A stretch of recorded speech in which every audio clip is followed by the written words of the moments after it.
Suicide prevention when a loved one is at risk. Paano ka kikilos kapag ang kaibigan mo ay may balak magpakamatay o suicide? Una sa lahat, mahalagang itama natin ang pananaw na hindi natin dapat pag-usapan ang suicide. Ilang pananaliksik ang nagsasabi na hindi totoo na mas mapapalala natin ang problema kung tatanungin natin ang isang tao kung may balak ba silang magpakamatay. Sa gayon, ano-ano nga ba ang mga practical tips sa pagtulong ng kaibigan sa gitna ng krisis? Ano ang dapat mong gawin para maging handa?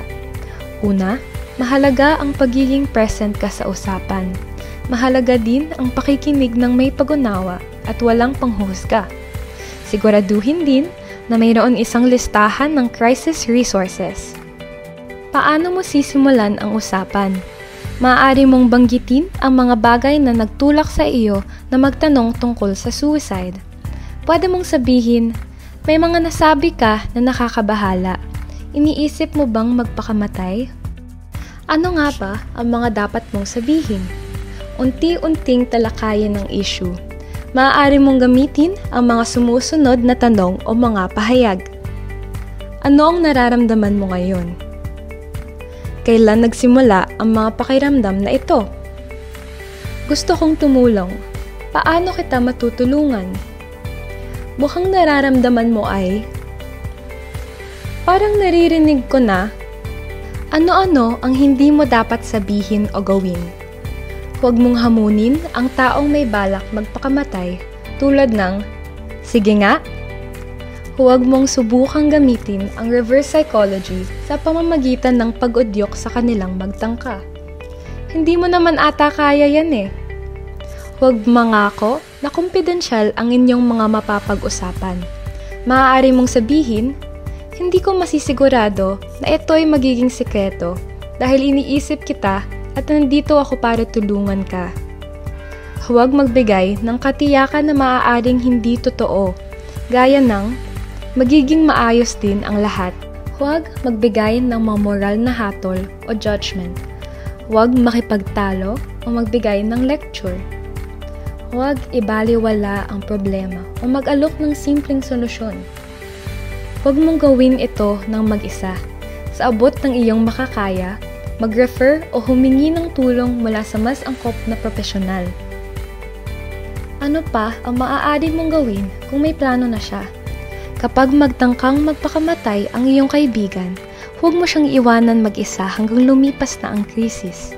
Samahan mo siya na humingi ng tulong sa profesional. Kung hindi ka makapupunta sa kanya, maghanap ng ibang taong makakadaloy sa kaibigan mo. Kung hindi rin ito posible, maaari kang makipag-text na lang ng tuluyan. Siguraduhing mag-reply sa lalong madaling panahon. Ipaliwanag mo sa kaibigan mo na ang suicidal thoughts at feelings ay maaaring dulot ng isang sakit na maaaring gamutin upang magbigay ng pag-asa. Ano naman ang gagawin mo pagkatapos mong matiyak ang kanilang agarang kaligtasan? Itanong kung siya ay nakatatanggap ng tulong para sa anumang problemang emosyonal o mental na kalusugan. Maaari mong itanong ang mga sumusunod. Nakatatanggap ka ba ng suporta sa mental health ngayon?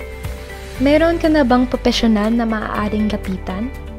Meron ka na bang nakausap sa pinagdadaanan mo? Isa ba itong opsyon para sa iyo ngayon? Maaari mo ring tulungan ang iyong kaibigan na lumikha ng isang safety plan. Kasama dito, ang pagtukoy sa ano ang mga warning signs na nasa peligro na siya. Maaaring ito ay mga naiisip, nararamdaman, o pagkilos tungo sa pananakit sa sarili.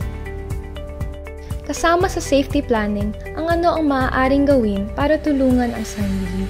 Maaari ding ilista ang mga tao, lugar o gawain na maaaring magsilbing distraction para hindi saktan ang sarili.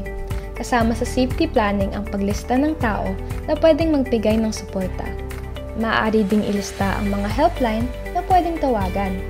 Pinakahuli ay ang pagsigurado ng kaligtasan sa pamamagitan ng pagtanggal ng mga bagay na makakasakit sa sarili. Ano na ang gagawin mo pagkatapos ng unang usapan? Mag-follow up sa iyong kaibigan. Kumustahin mo siya sa mga sumusunod na araw.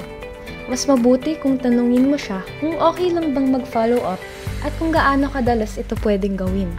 Maaari mong sabihin, kung pakiramdam mong nakikialam ako, sabihin mo lang sa akin. Gusto ko lang naman malaman kung paano kita pwedeng matulungan.